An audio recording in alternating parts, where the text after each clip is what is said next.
तो और अच्छा हुए हैं नीतीश जी अलग किसी दूसरे समीकरण के थोड़े हैं। अब तो एनडीए की इतनी मजबूत स्थिति हो गई है कि अब खखोरी भी नहीं बचा महागठबंधन के लिए।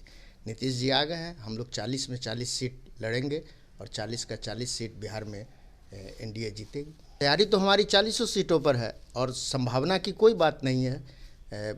हमको जो हमारे नेता इस विषय में तय करेंगे। ये आपको लग रहा है ना, हमारे नेता के बगैर एनडीए पूर्ण ही नहीं होगा। आप जिस लवकुश के समीकरण की बात कर रहे हैं, तो बगैर उपेंद्र कुशवाहा का लवकुश समीकरण हो सकता है क्या?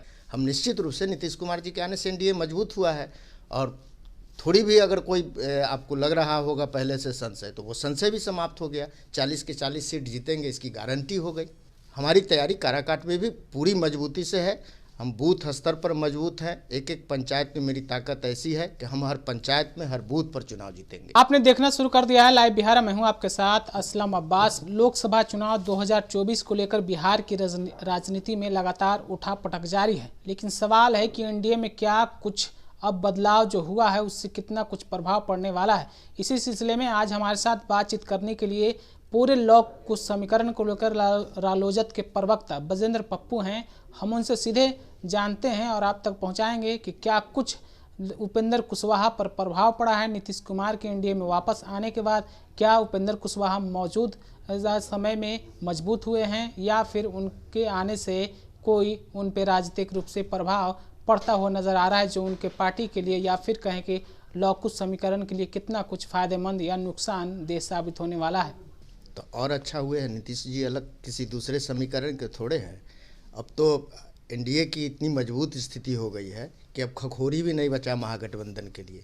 नीतीश जी आ गए हैं, हम लोग 40 में 40 सीट लड़ेंगे और 40 का 40 सीट बिहार में एनडीए जीतेगी। आप लोग का जो आपके जो नेता बोल रहे थे पूरे लॉकुश समीकरण, अब तो एनडीए में आ गए तो उनको अब यही संभावना है कि अब सीटें कितनी मिलेगी नहीं मिलेगी, इसी पे आपका सवाल अब खड़ा हो रहा है। संभावनाओं पर आप लोगों के मन में जो शंका है, संभावनाओं के सवाल पर कहीं कोई शंका नहीं है।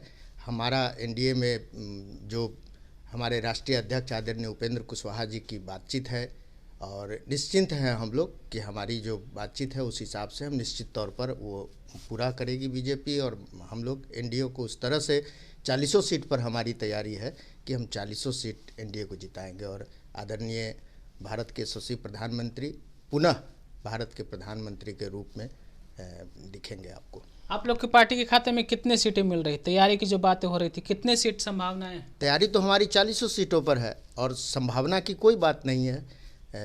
हमको जो हमारे नेता इस विषय में तय करेंगे और बहुत समय वक्त नहीं लगेगा। जल्द ही आप सबको यह जानकारी मिल जाएगी हमारे नेता के आदरणीय नेता नीतीश कुमार के आने से तो आपके पार्टी पर असर पड़ा हुआ ना। आपके नेता को अब कौन पूछ रहा है एनडीए में? ये आपको लग रहा है ना, हमारे नेता के बगैर एनडीए पूर्ण ही नहीं होगा। आप जिस लवकुश के समीकरण की बात कर रहे हैं, तो बगैर उपेंद्र कुशवाहा का लवकुश समीकरण हो सकता है क्या? ऐसी कल्पना भी कोई नहीं कर सकता है। नीतीश कुमार बड़े नेता हैं, लवकुश निश्चित रूप से बड़े नेता हैं, आदरणीय नेता हैं। तो वही तो बोले कि अब तो एनडीए में लवकुश की वो भागीदारी हो गई कि अब खखोरी भी नहीं बचेगा महागठबंधन के लिए। हम निश्चित रूप से नीतीश कुमार जी के आने से एनडीए मजबूत हुआ है।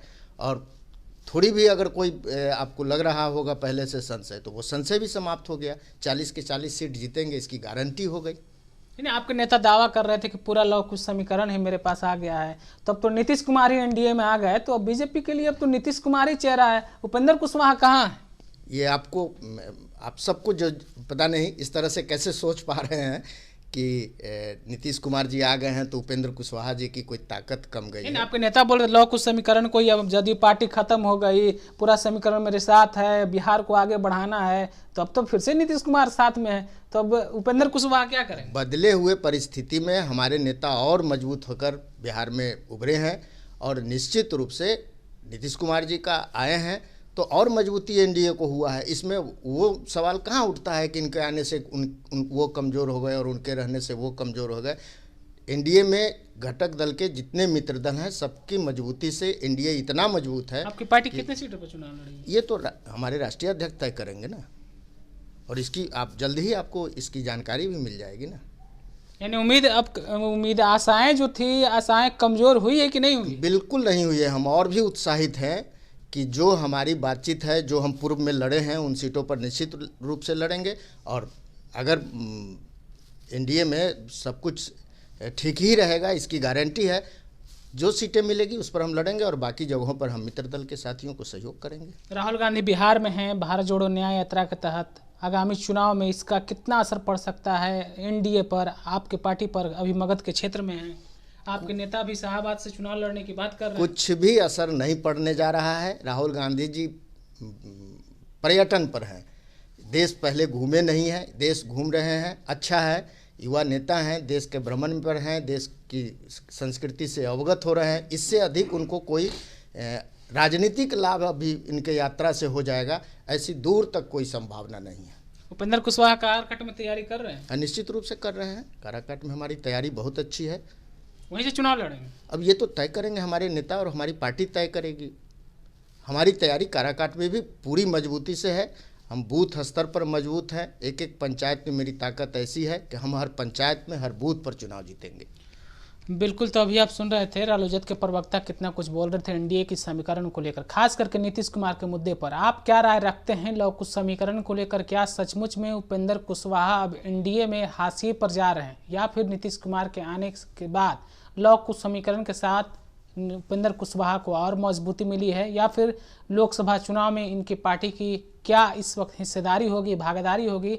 तमाम तरह के सवालों का जवाब आपने सुना है। आप अपनी राय क्या रखते हैं कमेंट के रूप में हमें ज़रूर बताइए। तब तक के लिए आपका शुक्रिया।